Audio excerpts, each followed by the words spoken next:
In this episode, we're chatting with Tim Riley, founder of Property Collectives, and we're going to explore the idea of group builds.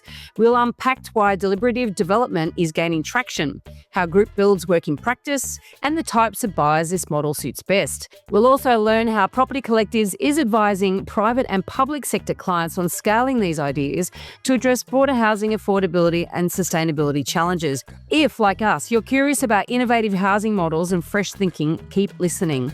Welcome to The Elephant in the Room. This is the podcast where we love to talk about the big things in property that never usually get talked about. I'm Veronica Morgan, real estate agent, buyer's agent and buyer's agent mentor, co-host of Foxtel's Location Australia, author of Auction Ready and co-host of Your First Home Buyer Guide. Hi, I'm Chris Bates, mortgage broker, currently ranked number 3 in the MPA Top 100 Mortgage Broker Awards. Before we get started, everything we talk about today is not personal advice, and we recommend you engage the services of a licensed and experienced professional. Our guest today is Tim Riley, founder of Property Collectives, a trailblazer in the deliberative development movement that's reshaping the way Australians think about building and buying homes. Since 2010, Tim's work has enabled hundreds of people to take control of their future housing through the Baugrupa model or the group build model, creating high-quality, community-led housing in some of Melbourne's most desirable neighbourhoods. We have not covered this topic before in the 8 years we've been doing this, so thank you so much for joining us, Tim. We're very much looking forward to an interesting chat today. Yeah, no, thanks for having me on. And like Veronica said, we haven't, and it's not that we wouldn't want to, because if you came to us in the first year, we would have absolutely chatted to you.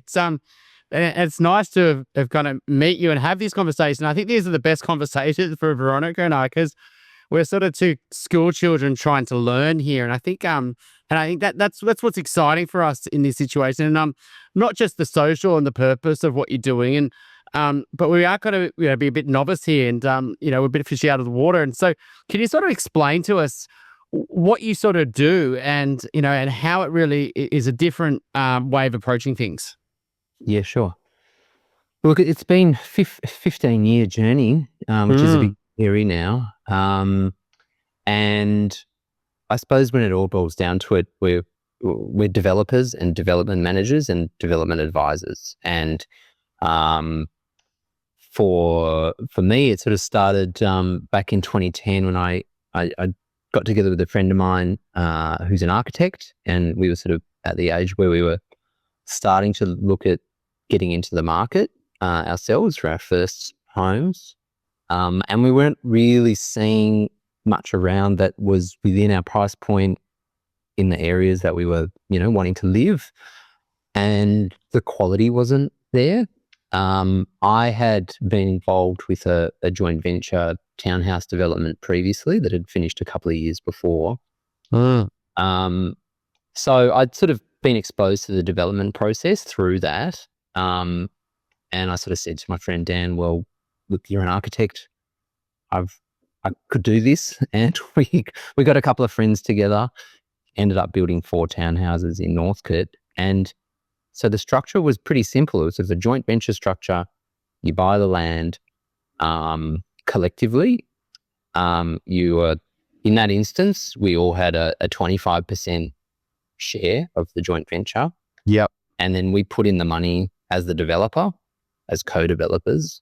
So we put in the cash, and then we borrowed collectively. And then at the end of that process, we all ended up with a townhouse at cost price. And then we rolled off the commercial loan for construction into individual home loans against your strata townhouse. Right.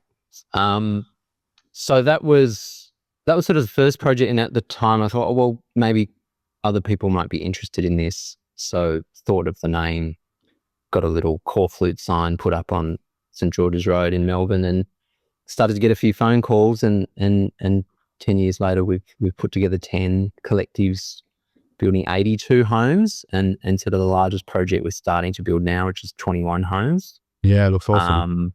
Using essentially the same approach, right? Like, I mean, the structure's evolved a bit, and we've learned a lot along the journey, but at its core, it's sort of this joint venture structure, which operates in a similar way to a co-op. You sort of have one member, one vote, all the decisions are made by the management committee, within the joint venture.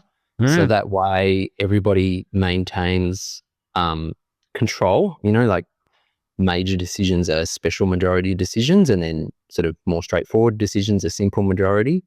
But it means that people can, have a say over, well, what property are they buying? What's the design? Okay. Who's the builder? Who's the architect?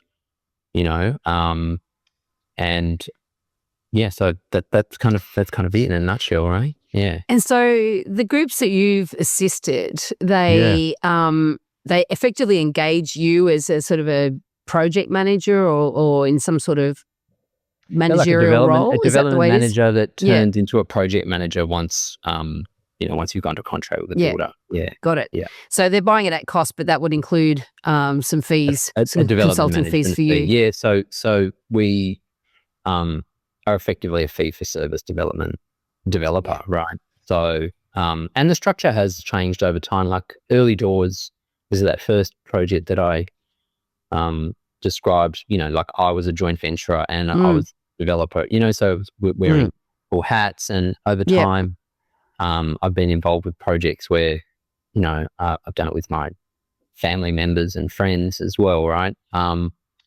But where it's got to now is that sort of our last two projects have been more co-housing projects. So I think what's happening is that there's groups of people out there that are interested in this idea called co-housing, which is sort of a philosophy of trying to live together in a more intentional way, where people are wanting smaller footprint but more high quality, high performing homes with more generous communal space. Yep.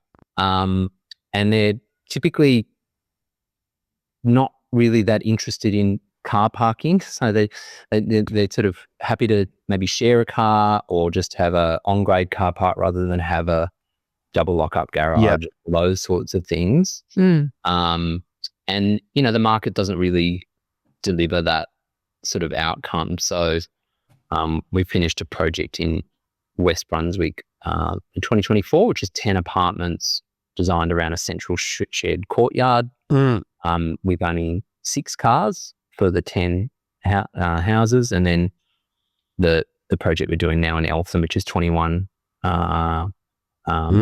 dwellings, is supporting a community of people that want to create this co-housing sort of way of living. Yeah. We've had Jeremy McLeod from Breathe Architecture with the Nightingale Group on before. And as soon as I found about that, I think it was Project One, I heard about that. Yes. And I've tracked their journey very closely, and I absolutely love what they've been building. And it seems to be a similar model, but this is a bit different. I mean, it seems like you've got a little bit more ownership in it. You sort of, rather than a bit of a ballot system and they're controlling everything, it seems like they're much smaller. And besides the design benefits, maybe the community, I mean, you're going to be friends with your neighbors, or maybe not if it doesn't go very well. But that there is an idea of a community that you're doing it with, and rather than just moving and buying an apartment and not knowing who everyone is. Is there some real tangible financial benefit, or does that often get just, not so much the focus because you're not getting the benefits of maybe what a developer would have access to, the negotiation power, and I don't know, maybe buys the site a bit better, or maybe you can get funding cheaper, or you know what I mean? Is there usually a big financial benefit, or is that really not that large? Yeah, look, the answer is it's varied, right? Like we've done 10 projects and they're not all the same. I think, the most challenging project we've ever done sort of broke even, right? And then the most successful one, there was, probably close to a 20% difference between what they were valued at completion and then what it cost, right? On average across all of the projects, and some haven't completed yet, right? But we sort of estimate that the average across all the projects, the saving has been around about 10 or 11%, right? Okay. So that there is a saving, but I think what I also find is that, to your point, a lot of the people that are coming through and they're interested in the sort of social or environmental benefits around what they want to try and create. The financial is absolutely important, of course it is, but it's not necessarily the most important thing for them. And the Victoria Street project's a good example in West Brunswick. That group really wanted high performance homes, and that project we delivered through COVID, so it was like a COVID project. So there was some rude shocks when we went to tender for the builder on that project, and there was major cost overruns. But we stripped that project back to a baseline specification that worked for everybody. But we did it in a way that meant people that wanted to spend more on the building performance, they could. And in the end, that group decided to still spend that money and deliver those homes to the standard that they wanted, right? Which, was more about, for them, building homes that for the long term would have zero or close to zero operating costs, right? Like that was value to them.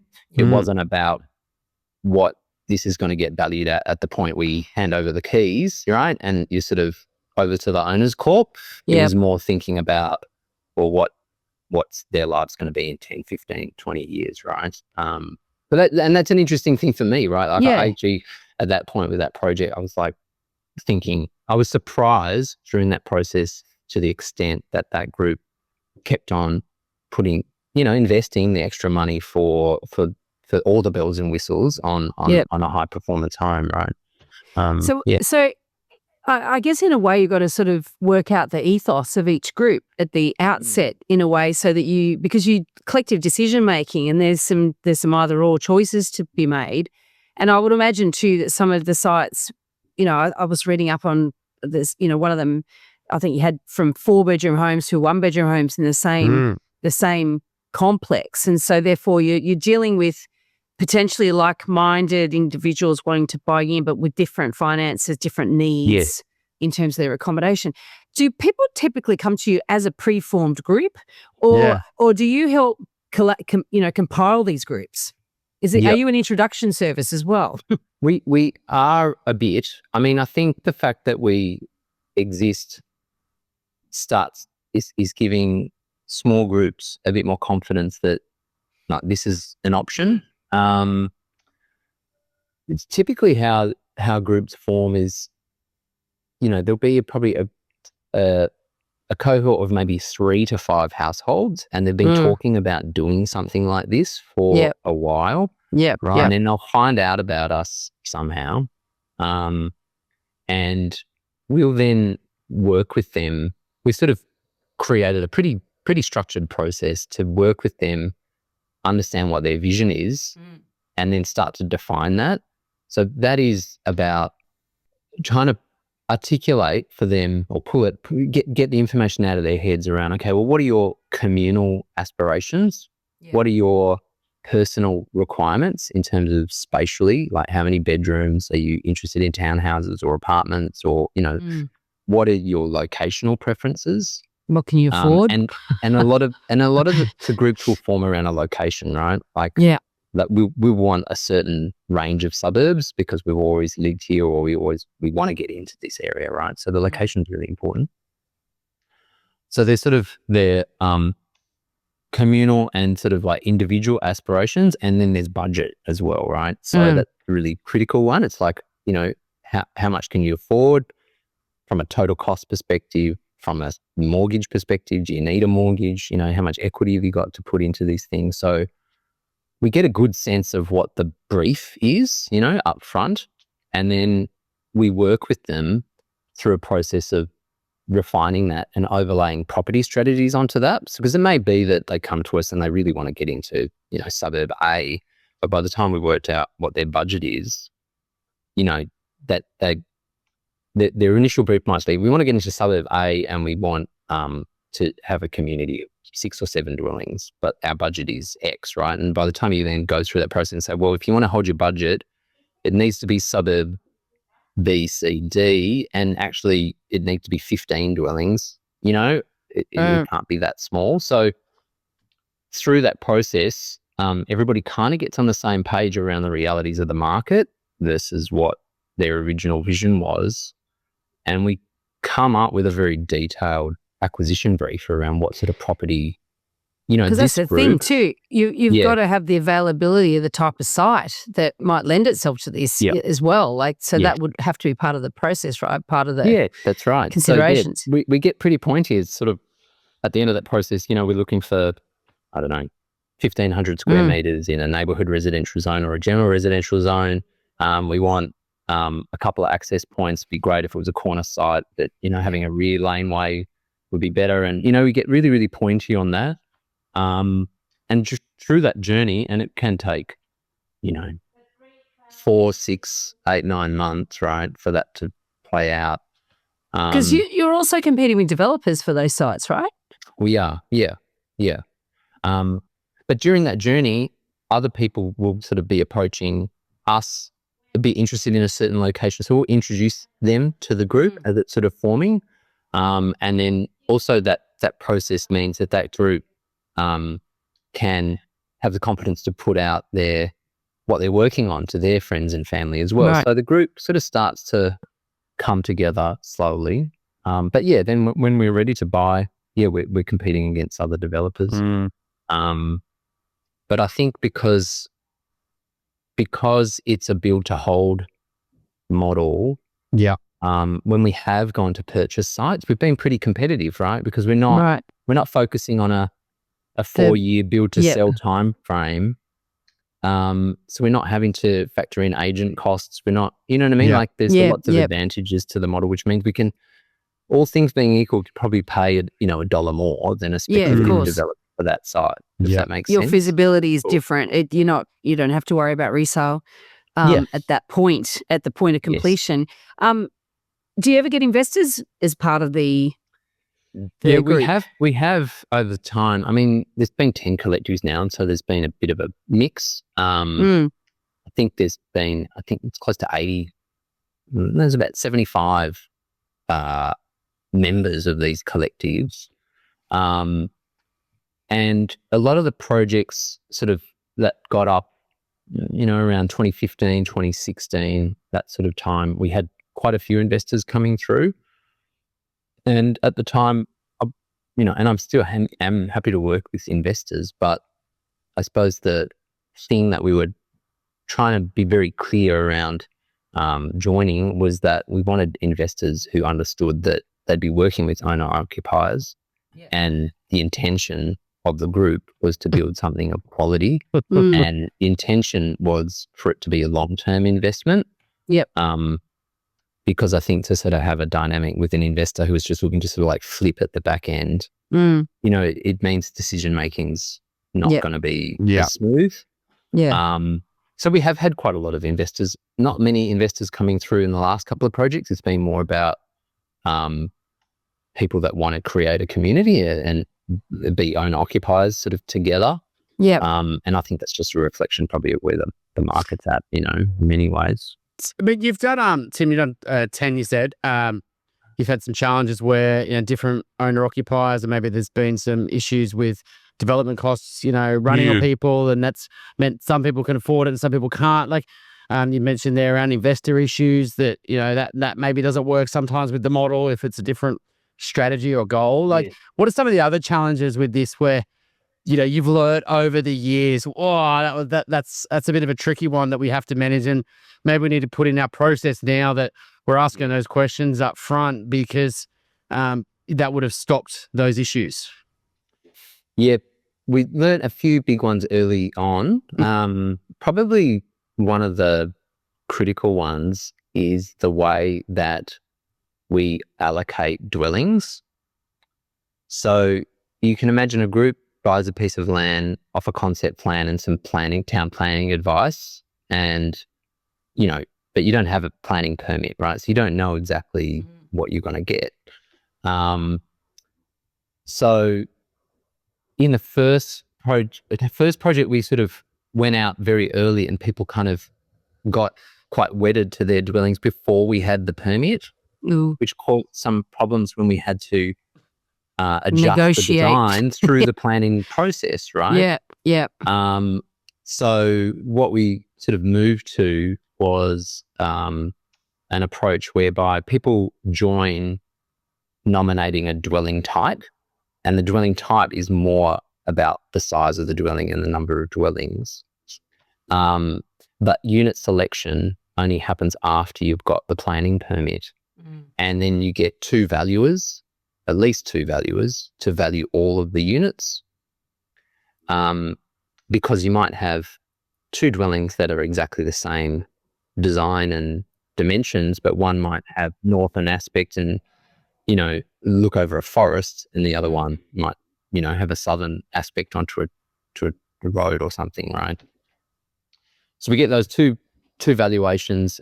We work out what's the average value per dwelling, and then people select based on the average proportional value of each dwelling, and then that is the amount of the costs that they need to pay for their home, if that makes sense.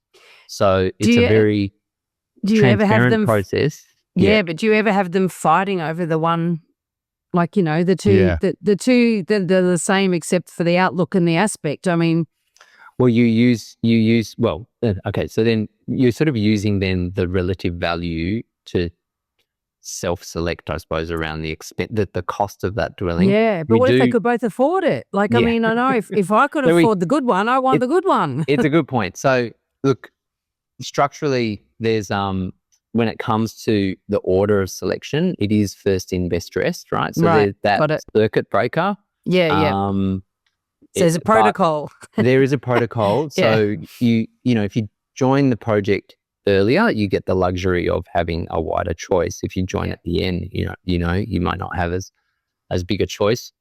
But a lot of the groups kind of just try and negotiate that through the process, right? So there's minimal conflict. Not to say that there never is, but we have that order of selection as a bit of a circuit breaker, right? Yeah. What are the biggest challenges in, I guess, getting a collective off the ground? Because, you've got financial, logistic, cultural. I mean, you've already talked about the fact that you're sort of all agreeing that, that there's a number of dwellings that you need. Each dwelling has to have a fair amount of accommodation to suit everybody who's buying in. And then you might get to council, you might buy a site, then you might get, everyone's put money in to buy the site. You get to council and council's not going to let you have that many dwellings, so then that, I guess, logistics could be really sticky, but culturally as well, because you're managing design decisions and you've got to try to, and too many cooks spoil the broth and all this sort of stuff. So how do you sort of get to a point where actually someone's going to, there's a I don't know, I guess a casting ballot or how do you work that stuff out? Yeah. Well, it's a bit, there's multiple ways, I suppose. And we've gotten better at it over time, right? The number of projects we've done. You know what you're doing, Look, we leverage a thing called the Plan of Work, which is Royal Institute of British Architects design process. And what we really like about it is that it breaks up the whole development process into 7 gates. Right. The first few gates are around what's your brief and benchmarking, like what are you trying to create for and then you get through to concept plans, town planning drawings, you get your permit and you do your documentation, etc. So, but what's really good about it is you can overlay that on your actual development program and communicate really clearly to the group. We're at this point, and actually the upcoming decision for you is to endorse this decision, right? Because, I mean, like the name of your show, like what's the best way to eat an elephant? It's one bite at a time, right? Yeah. There's no other way to do it, right? And, all the decisions in building something, there's so many decisions, right? Chunking it out using this plan of work, I think has worked really well because you can keep the group really focused on what they need to do to organise to make that decision at that point, and then we move on to the next step, right? Yeah, I like it. So that's been really good. And with our Elephant project, which is the 21 homes that we're building, I mean, I always had a bit of a mental block around doing a project that big. And actually, I think 2019, I went on holiday to Europe and went to Berlin. You sort of mentioned about the Baugruppe, which is very popular in Germany. And I went to meet a development manager that was doing larger projects in Germany. And one of my main questions was like, how do you manage such a large group, right?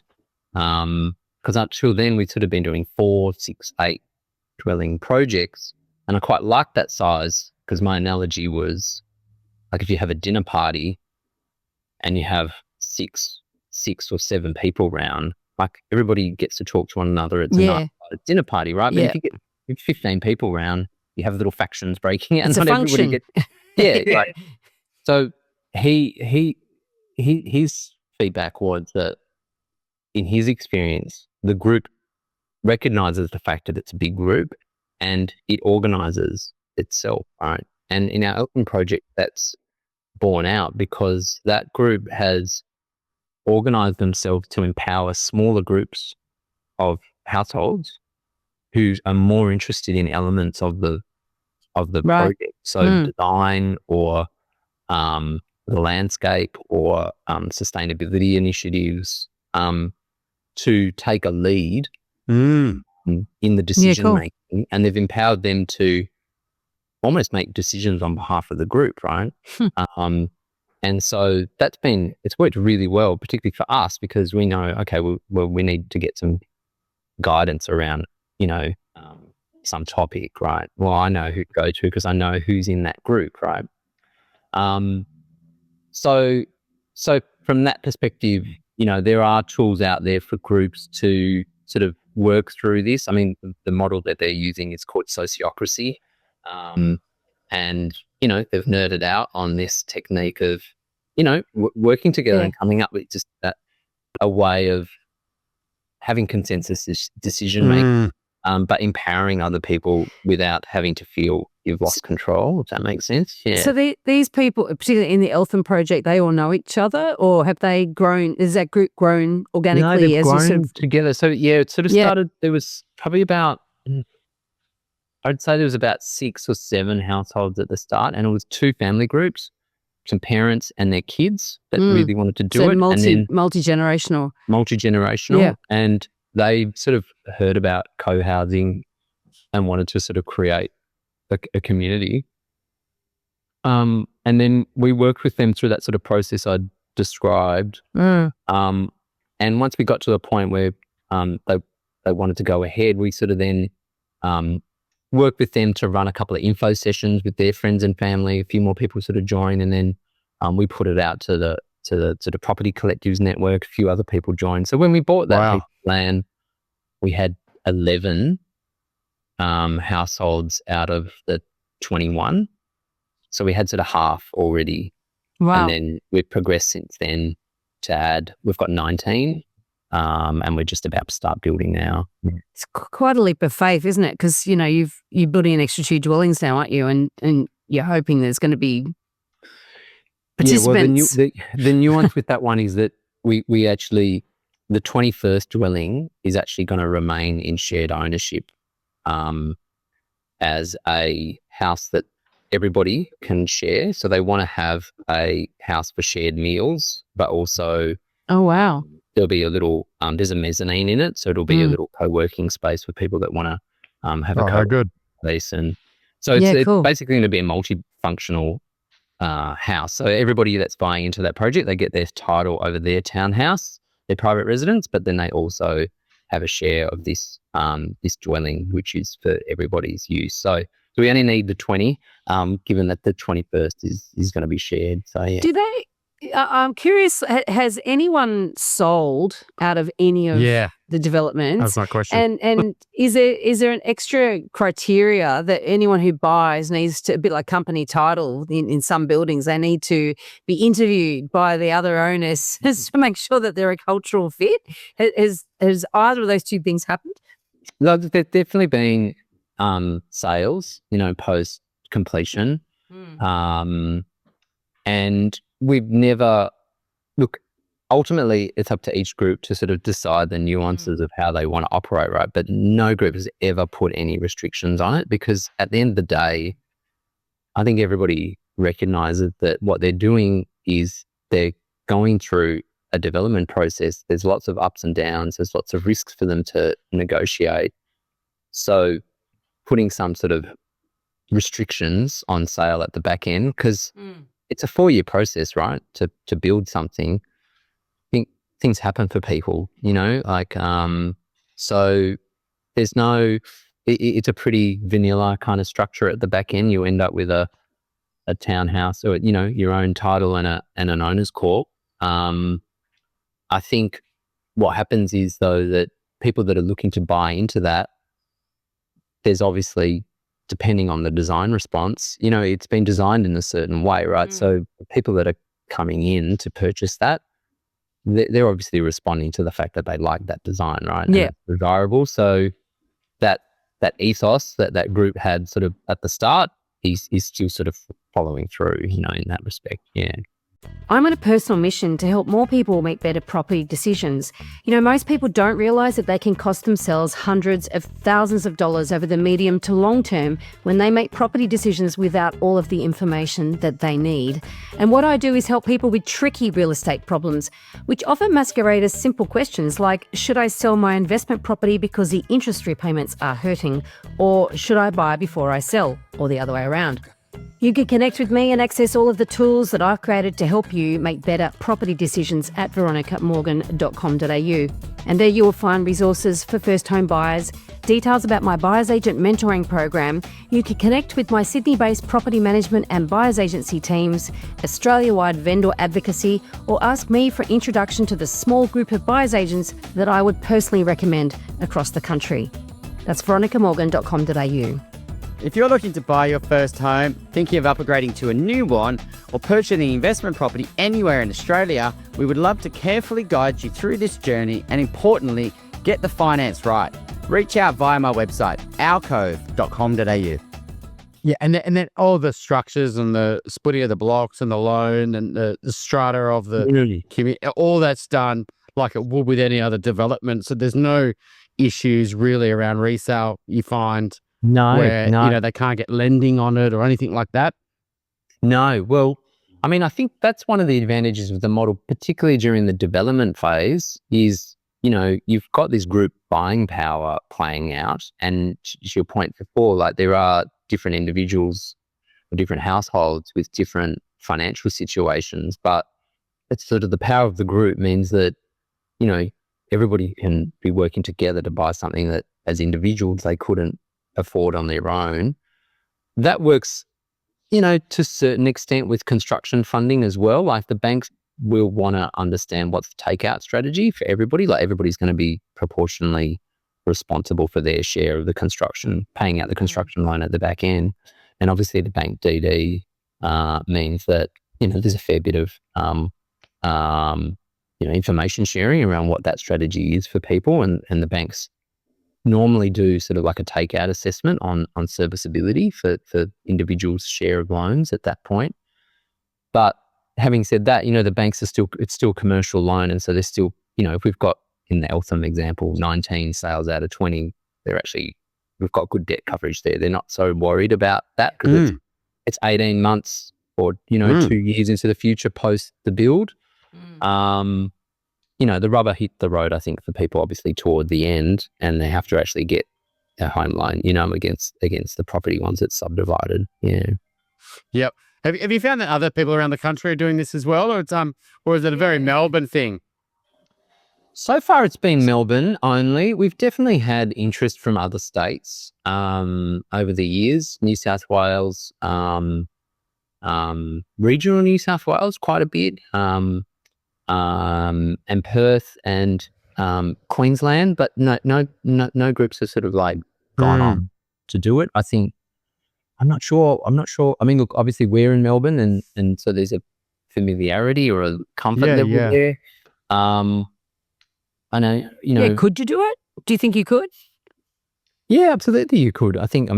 There's like any developer, sort of breaching out into a different state, you would need to collect a different sort of set of subcontractors and consultants that have that sort of local, local knowledge and local expertise. But structurally, for sure, we'd be able to support groups interstate. It's just wouldn't physically be present as much as we are. Yeah, And yeah. COVID's been good for that, right? Because everybody's now on video. So those barriers aren't that big anymore, I don't think, really. I have a group of friends we regularly talk about, when we retire, we want to, get a plot of land down the Kangaroo Valley and build something exactly what you're talking about. We want our own discrete space, but also because we love food and wine, and we probably have a big veggie garden, and we have a communal cooking area and dining, and so we can break away when we want to. We can be together when we want to.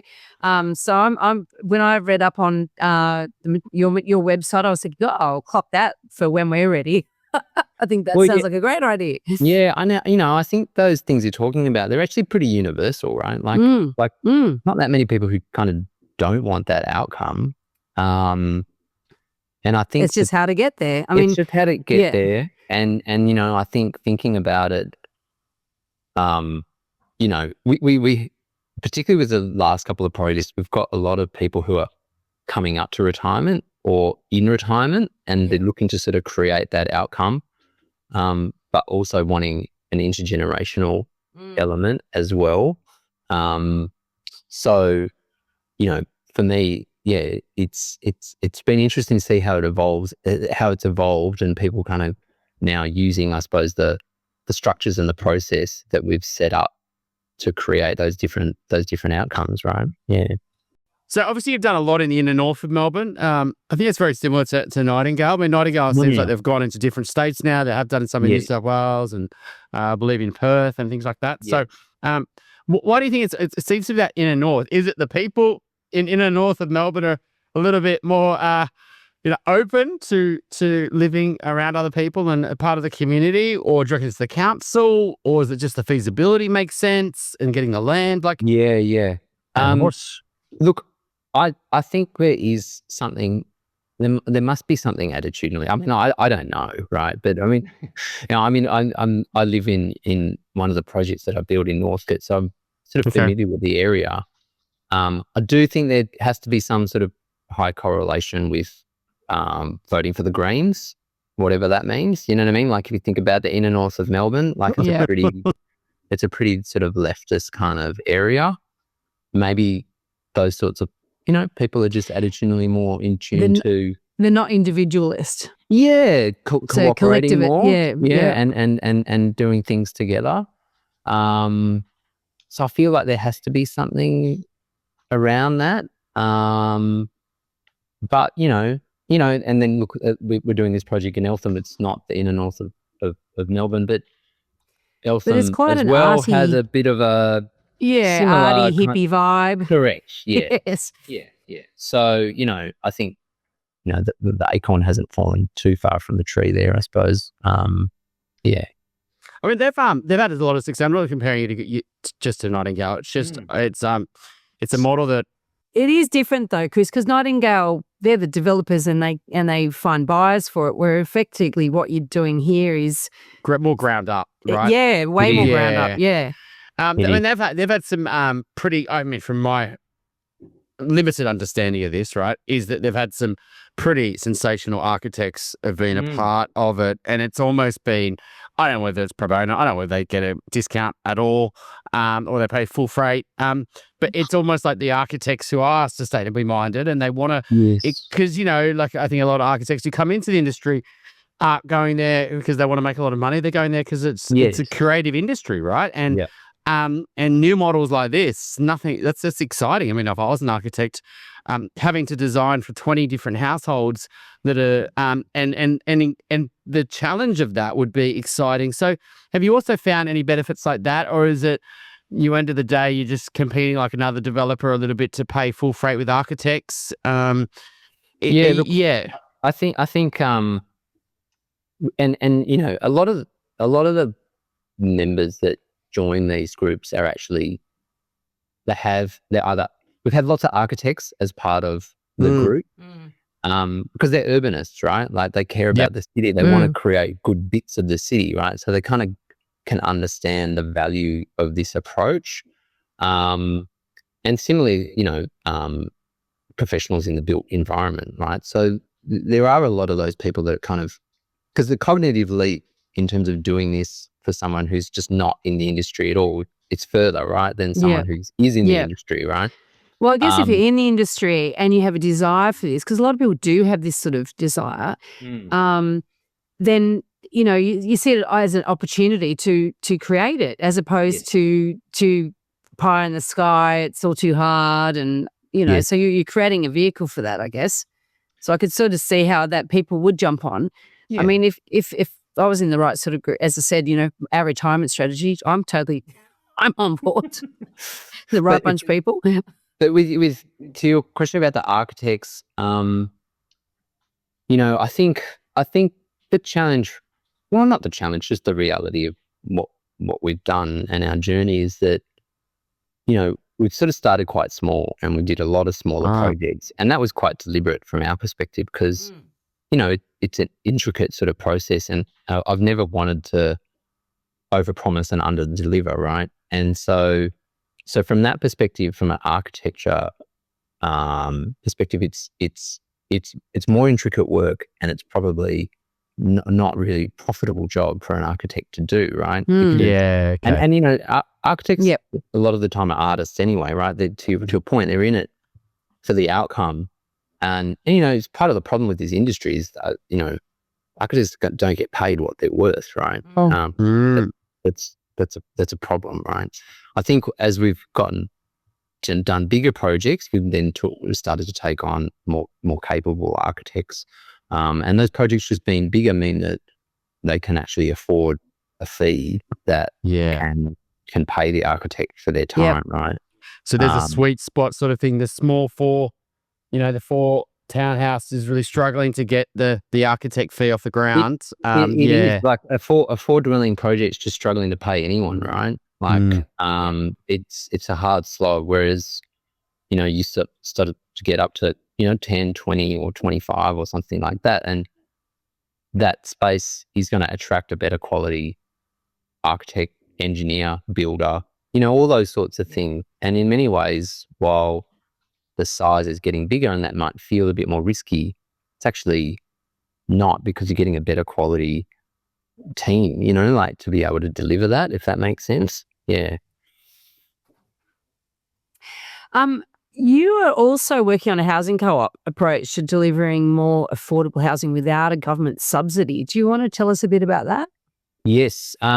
We've been working on this for a couple of years, and I suppose it was really born from a few friends of mine who are in the industry who'd sort of been very interested in sort of the Zurich and Vienna housing markets, and how those cooperatives within that context are able to deliver affordable housing, like really high quality affordable housing.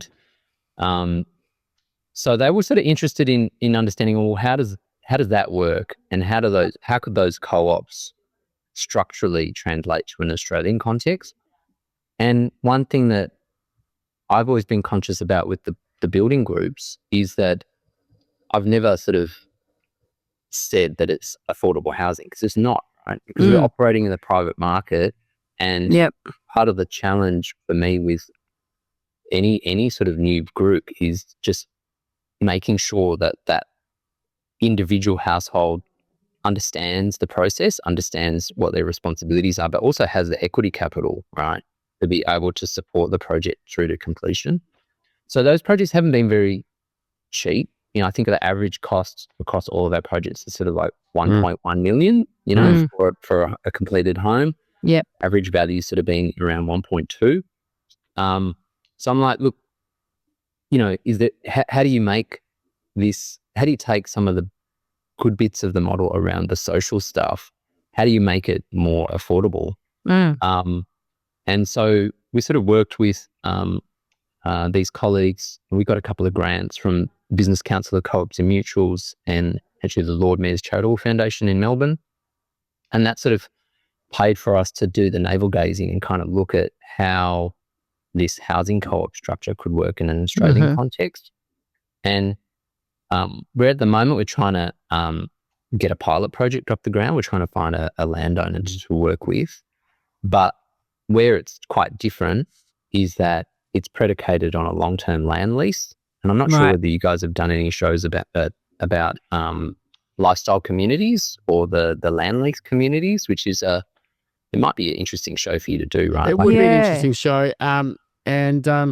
It was only not that long ago, all of the solutions to the housing affordability a big developer said is land leasing. And I was like, yeah, that's great for you. Yeah. And I can see why you might want to do that. But yeah, let's just think this through. But Yeah, look, at a really high level, what the land lease does, and it would need to work on sort of like a 50, 60-year land lease, is you take, and our model would still pay for the land lease, like a rent to the landowner for that 50, 60-year period.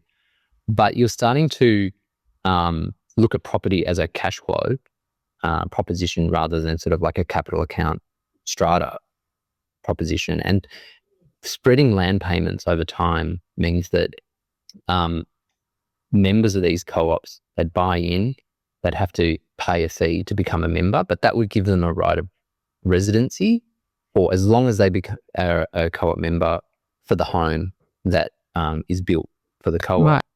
And then instead of paying rent, they'd pay a monthly residency charge, which is just set to cover the costs of the co-op. So it's like a co-ownership model where the members of the co-op own the building and they control that land lease. And our numbers indicate that, you could deliver that residency charge at around 10% less than the comparable market rent. And that structurally, because it's set against a cost base, over 10, 15 years, you'd start to see a big delta between what market rent is and what the residency charge is, because the members are really just responsible for paying off the expenses of the co-op rather than paying a landlord whatever the prevailing market rent is, if that makes sense. Because, market rent's actually not tied to anything. Yeah. Well, what people will pay, isn't it? But how much the market will pay, yeah. It's is that sort of a bit like community land?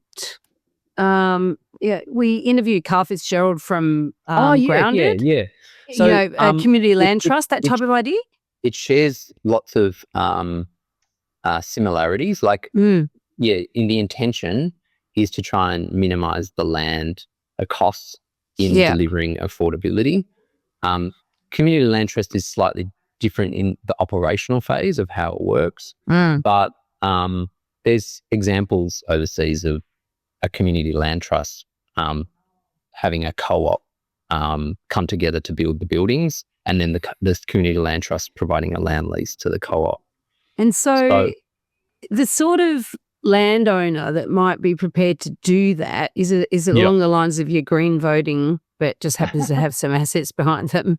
Because there's a fairly altruistic component to this, isn't there? Because, you're going to basically commit, you're not going to be able to do anything else with your land over that period of time, and maybe ever. And, that they're foregoing potentially some significant upside if they develop it themselves. I mean, what's the enticement for a landowner? Well, that's where I think, that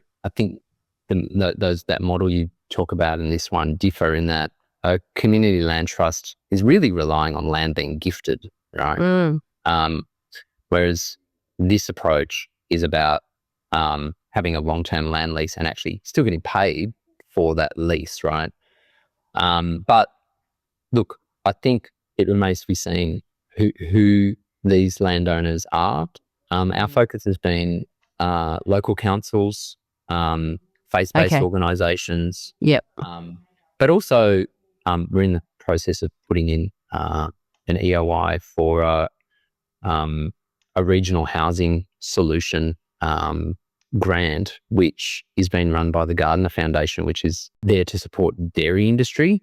So we actually suspect that this model could work really well in regional areas where they're suffering key worker housing issues. And there might be regional businesses with surplus land that could devote part of their land on a long-term ground lease, So Interesting. yeah. We'll put some links in the show notes to some of the work that you guys have been doing, including on that. Do you have a property Dumbo for us? Yeah, I do. And it's probably not fair, and I probably shouldn't say specific names, but I mean, it was going. Go on. The number of times I've you sort of come across potential projects where a well-meaning architect has worked with a landowner to create a design outcome, particularly in this sort of co-housing space, but in the absence of real numbers, has sort of made me feel for the landowners who have sort of gone down this road where they've sort of got very caught up in a design response, but without having that reality check on financial what it's going to cost to feasibility. build. Yeah, along the way. Yes. One example was a project in the Blue Mountains, and last year or the year before, an architect contacted me who'd done the design for the landowner, and put together a design for 12 dwellings, sort of in 3 clusters with a big common building, and they'd got the permit. But now it was time to deliver it, and I looked at the feasibility of it, and there was sort of just no way that it could actually be delivered given the market context around value and construction costs and all that sort of stuff. So that landowner ended up deciding to sell the land with the permit, and I'm not sure what sort of happened with that, but it was just a when you said you want the Dumbo of the week, I thought, well, if I could get one message out to people that are sort of thinking about creating these sort of co-housing projects, it's sort of to do the work on the numbers really early doors without going too far down the road on your design response, because the last thing you want is to spend 2 years and spend tens of thousands of dollars getting a design that can't be delivered. I mean, you've got to really have a numbers mindset to it, right? You've got to come in there like a developer. I mean, often these people, maybe if it was all downsizers, right, who were cashed up and, That's right. they did, then they go, well, who cares? This is our home to the grave sort of mentality. And that's a bit different, right? Like if the valves come in low and it doesn't really matter and you're overspent, who cares? But often a lot of the people at different stages of their life just haven't got the cash to not be able to get finance on the other side. And it sounds like you've also got to put in a little bit more cash to get going. I don't know if, when they buy the land or they commit to buying the land, do they put in, 20, 25%? How does it sort of work from a funding point of view? Like, do they put in 25% of the build, or is the bank often covering the whole build? Yeah. So, or is it some have got cash and then some are borrowing? So then maybe it's allowing the overall project to be, it's a funny one. Okay, so from a construction funding perspective, the market, or even buying the land. How do you buy the land? Okay, so land, typically we've got sort of 60% LVR for the land purchase on the properties that we've bought, right? So the group's having to come up with 40% equity plus your stamps, right? But what happens if I'm a first-time buyer? I can't come up with 40% deposit for my share. 100%. Oh, 100. Well, so in that respect, you that 40% is coming from the members of the group, right? So it's a proportion of that 40%. But your point's a good one. I mean, the members of our groups have overwhelmingly been sort of downsizers or retirees or upgraded, right. But we've had very few first home buyers in the project because of the point you're making, right? Like equity is the hardest thing to come by. And so it's much easier for downsizers to kind of get involved in our project because of that fact. And then through construction, we might get 60, 65% loan to value or 70, 75% of cost. But ultimately what it means is people are putting in, 30, 35% of the cost of their homes in cash, right? Which is more than you would have to if you're buying off the plan, right, for a new home. Yeah. So that is the challenge, is sort of like, how do you make it more accessible to more people? And that's partly why we're sort of looking at this housing co-op model, because you're really, really reducing the amount of equity people need to get stable, good quality housing, right? It's really hard. It's really hard to do in the current system with the models that we've got, right? Yeah, and I guess in the current system, in order to get into the property market, a first-home buyer has to be really thinking of a stepping stone strategy. They start small, and they've got to, they don't always do this, but really they need to buy a good asset that goes up in value so that they are able to then make the jump to the next level when they need to upgrade. Whereas potentially with a co-op, you could afford to buy your forever home at the beginning of your process. You can forego all of that. You don't end up with the same ultimate asset. No, but maybe you've got more disposable income to invest in other potential. Yeah. And, I mean, I feel like, it's going to be really interesting the next, 10, 20 years, right, in Australia, because, we've got these housing targets, and a big part of the target is infill apartments. That's where the governments want to see this activity. Well, they're not really infill because they want to demolish first. True. Okay. But but well located, metro apartments. But I think the challenge is that, under sort of the off the plan, in the off the plan market, those are currently only feasible if they're luxury, right? So they're not, that sort of product is not going to get built for first home buyers. And even if it was, I'm not sure apartments are a great capital growth asset anyway, right? Then that type of apartment is terrible for a first home buyer. That's right. So that's where I think, maybe there's a role for this housing co-op model from a production perspective, because it doesn't need the premium pricing to sort of like get off the ground, right? So we'll see. It's a very interesting and evolving space, and it's great that there's people such as yourself trying to crack the nut effectively. So it's why we wanted to speak to you. Thank you so much for your time, Tim, today. It's been a very interesting, very different chat. So we spoke to Carl some time ago. Might be time to get him back for an update chat too. And I think it's important for us to understand what's being done out there. I mean, obviously it's the small scale what you're doing there, but it's inspirational in possible. Absolutely. There's a demand for it. So really appreciate you sharing your stories today. No, thanks for inviting me. Yeah, thank you, Tim.